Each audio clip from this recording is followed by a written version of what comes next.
Hi, my name is Holly and I'm on the care team at Windsor.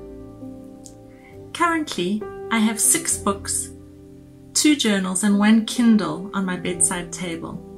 4 of those books I know I will never ever read, but 2 of them I can't put down. It's as if they were written especially for me, and both of them are about finding God in our everyday lives.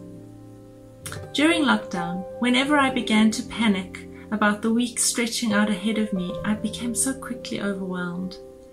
God showed me again and again how all I needed to do was to focus on one day at a time, one part of a day at a time. This meant that I began to pause regularly throughout my days, sometimes to pray with words, sometimes to sit in complete silence. Sometimes I would walk around our little garden and notice the lovely plants, the ones that I haven't managed to kill. Sometimes I would just smile at the fantails or feel the warm sun on my face. Sometimes I would just really savor my first cup of coffee in the day. A quiet and gentle rhythm developed, and with it a softening of my heart towards God and a noticing of God in things that I wouldn't ordinarily have noticed. But with the end of lockdown and the return to normal life, the same old busyness is back, and that quiet and gentle rhythm has once again been displaced.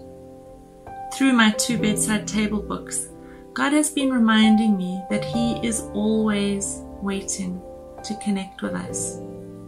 In the midst of the work deadlines and the food that needs preparing and the calls that need to be made, if we wait until things are quiet or our house is clean or our health is good or our work is done,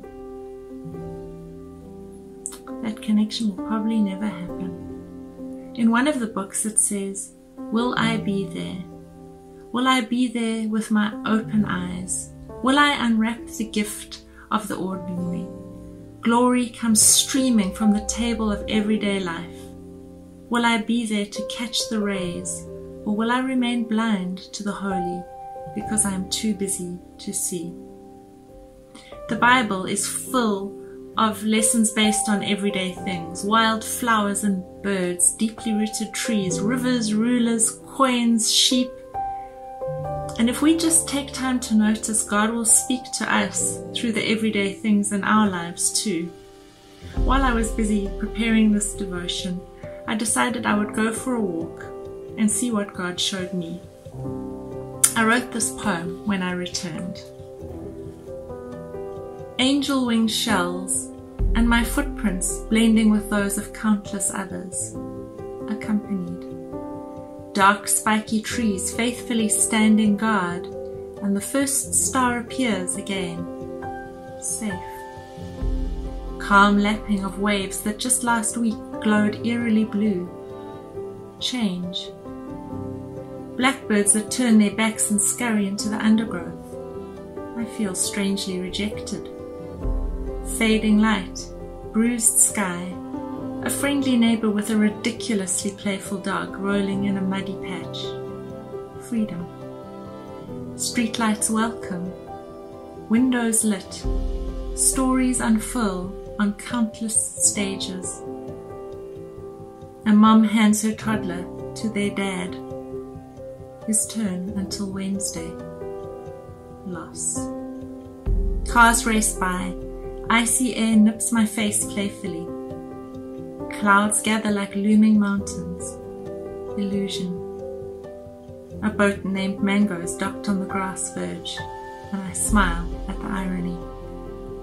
Oh Lord, so many, many images. So much you could say to me through anyone. And on yesterday's walk, I missed them all.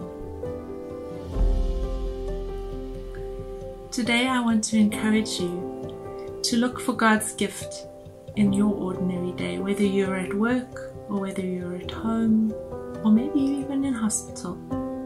No matter where you are or no matter what you're busy with, when something grabs your attention, take a moment to pause. Ask God what He might be saying to you.